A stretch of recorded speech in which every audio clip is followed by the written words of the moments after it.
And think of the millions of Americans being held back by their student debt.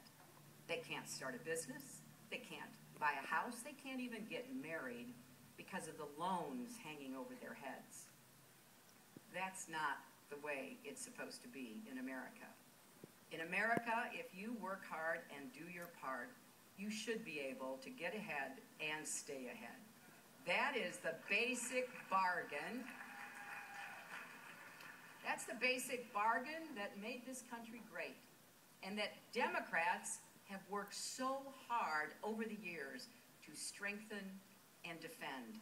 That bargain is what kept my grandfather going to work in the Scranton lace mill factory every day.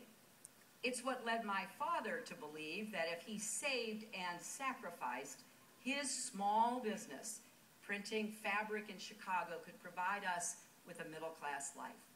And you know what? It did. When my husband put people first and made that bargain mean something again in the 1990s, we had 23 million new jobs, a balanced budget, and for the first time in decades, we all grew together, not just those at the top, but everyone.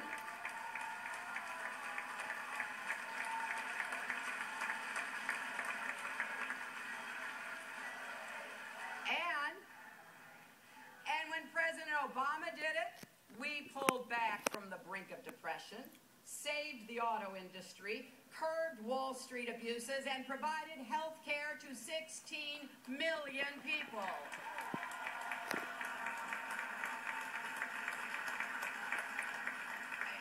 You know, the evidence is pretty clear. The basic bargain works.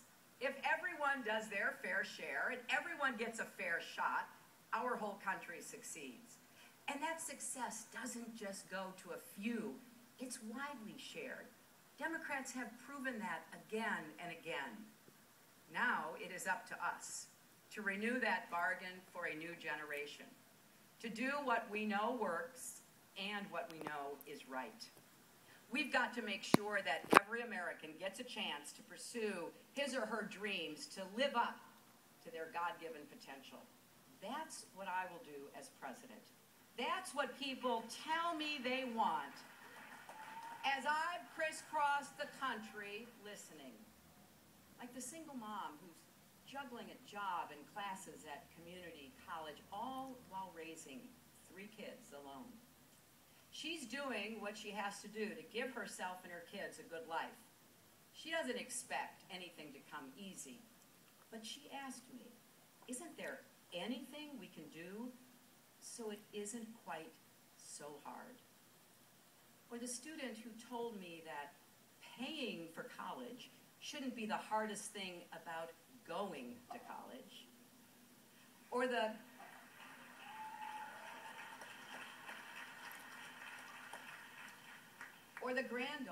grandmother who's raising her grandchild because her daughter is hooked on heroin, and now she needs help with childcare while she goes back to work. I believe raising incomes and supporting families is the defining economic challenge of our time. And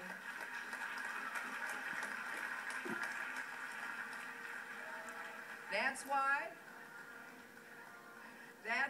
I've made it the focus of my campaign, and it will be my mission every single day in the White House.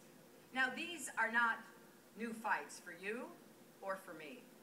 My first job out of law school wasn't at some big firm. It was at the Children's Defense Fund.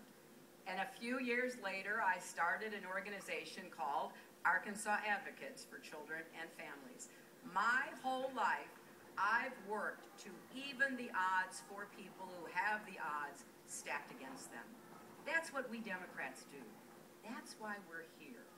It's what keeps us working and fighting through every up and down for the values we share and the country we love. Democrats believe that corporations should be held accountable when they gouge us on drug prices or pollute our environment or exploit workers. That they just can't be allowed to write their own rules at everyone else's expense.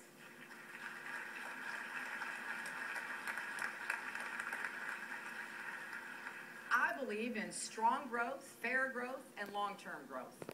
That the rewards of our success cannot just go to the wealthy, that when a company does well, shareholders and executives aren't the only ones who should benefit. The people who work at that company day in and day out and produce those profits should share in them too.